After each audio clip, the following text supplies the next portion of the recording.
Time now for sports on 104.7 The Cave. Here's Ned Reynolds. Mike, the intern, Ned Reynolds, in the studio on a Friday morning. So, about every big Chiefs fan in the world texted me yesterday my thoughts about the recent pickup. I thought it was an incredible deal.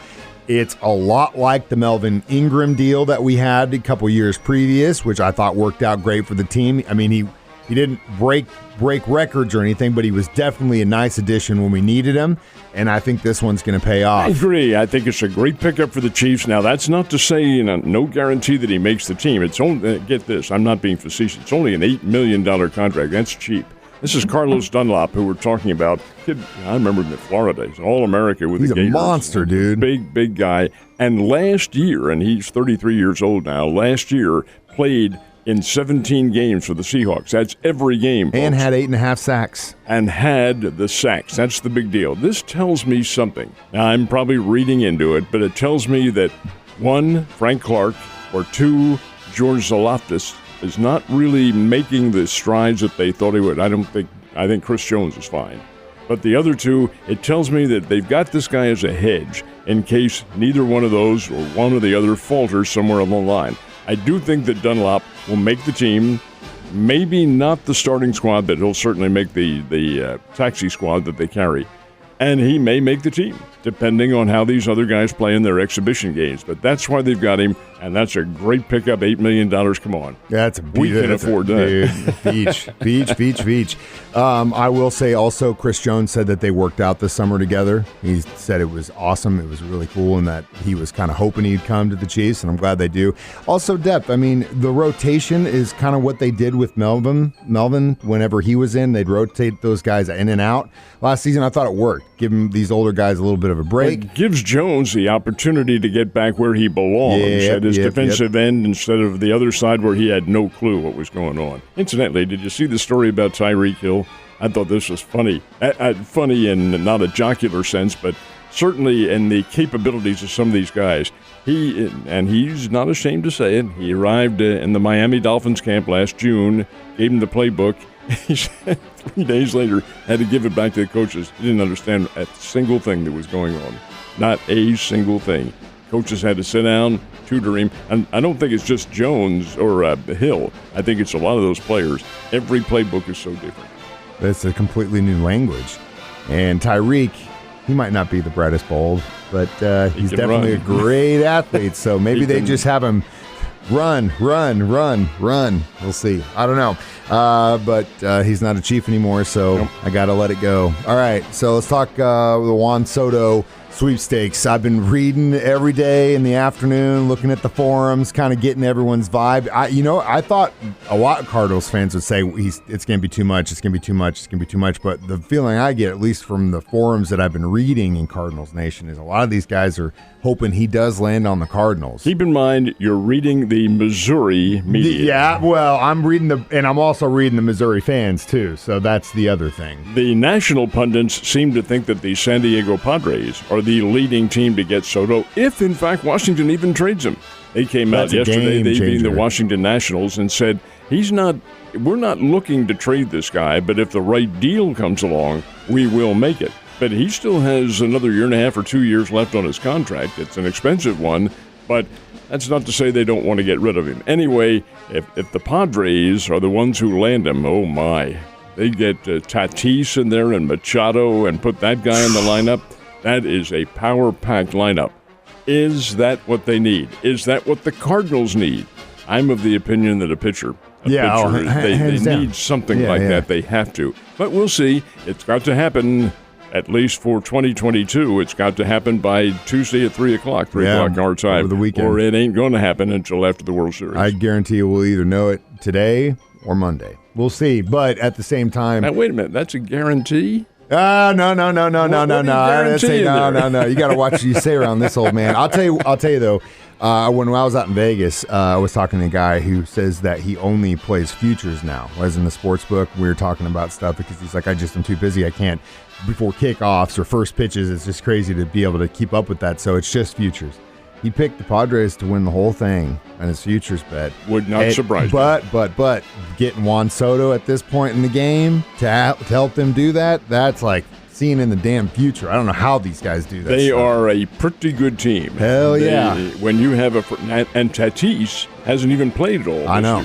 Yeah. So this can be dangerous. West Coast baseball right now is dangeroso. It's like SEC football. Speaking of which, college football, we are just a month away from it opening, and I am super stoked about that. Missouri Valley teams play any of the big boys? They do, especially in the first week, and I love this too. North Dakota, which is a very, very good football team, plays at Nebraska. That will be Nebraska's second game. Nebraska gets this on August the 27th, which I believe is the last Saturday in August. Nebraska opens the season against Northwestern. That's a Big Ten conference game. But it ain't in this country. Dublin, Ireland is where they're going to play. That was supposed to have been Notre Dame a few years ago, and the game got COVIDed out. So now it's going to be Nebraska versus Northwestern. So the Huskers will be playing their second game, and here comes North Dakota into town, and North Dakota's very good, folks. Illinois State, the Redbirds, will play at Wisconsin against the Wisconsin Badgers. Wisconsin's pretty good. South Dakota, they are the Coyotes from Vermilion. They come down and they play in Manhattan, playing K-State. And then South Dakota State, their rival in Brookings, which is a very good football team, and which plays here the last of September. South Dakota State's Jackrabbits playing the Iowa Hawkeyes. That's all in the first week. That'll be a very good game. Yeah. Oh, man, I can't believe we're a month away from college football, my man. That's great news. So, the first major trade as the deadline approaches involved Kansas City, which I kind of felt like this was a possibility because they're not really in the hunt. They still want to build, and if they can get something for their future, I think that's where their head's at. At least that's my opinion. Well, I love the irony of the whole thing. That this has happened before, but on Wednesday afternoon, when the Royals played the Los Angeles Angels, Andrew Benintendi was in a Royals uniform and played the game. Where did the Royals play last night? 24 hours later, Yankee Stadium. So who does Benintendi get traded to? Yankees. He flies with the Royals to New York and says, farewell, guys. He's the 24 hours later, he's the leadoff batter for the Yankees against the Royals.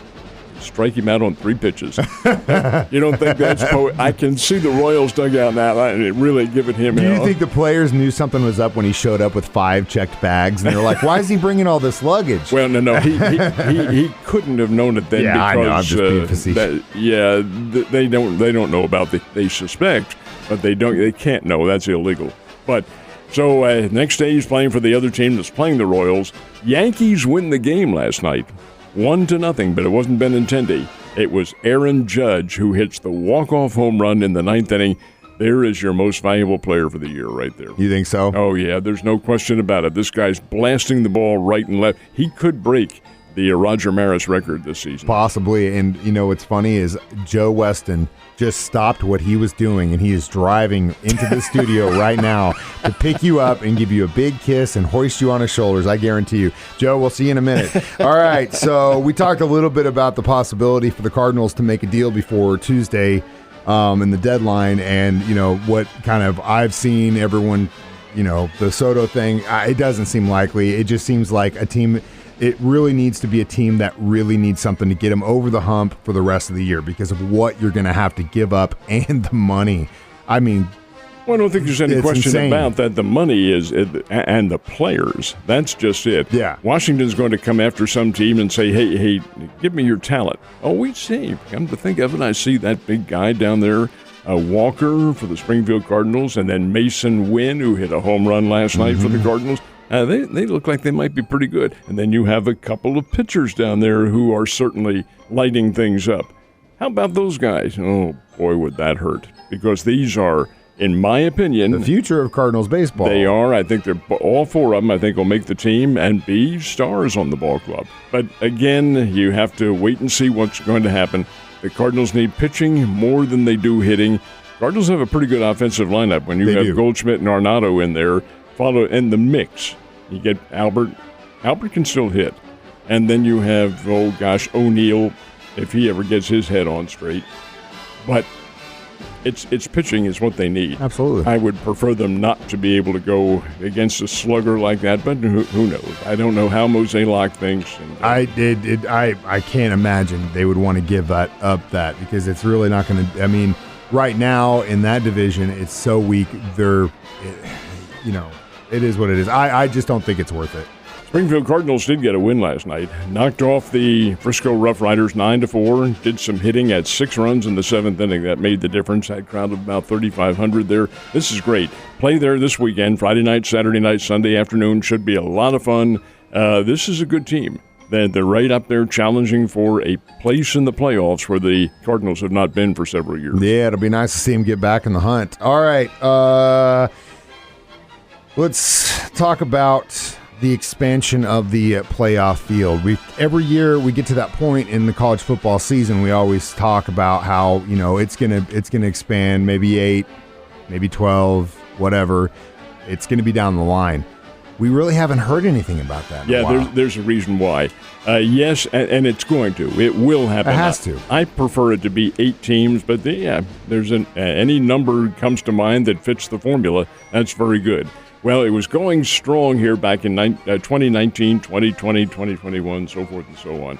And I think college football and the selection committee, whatever it is, has come to the conclusion that it might be a little bit too expensive to get out of it right now.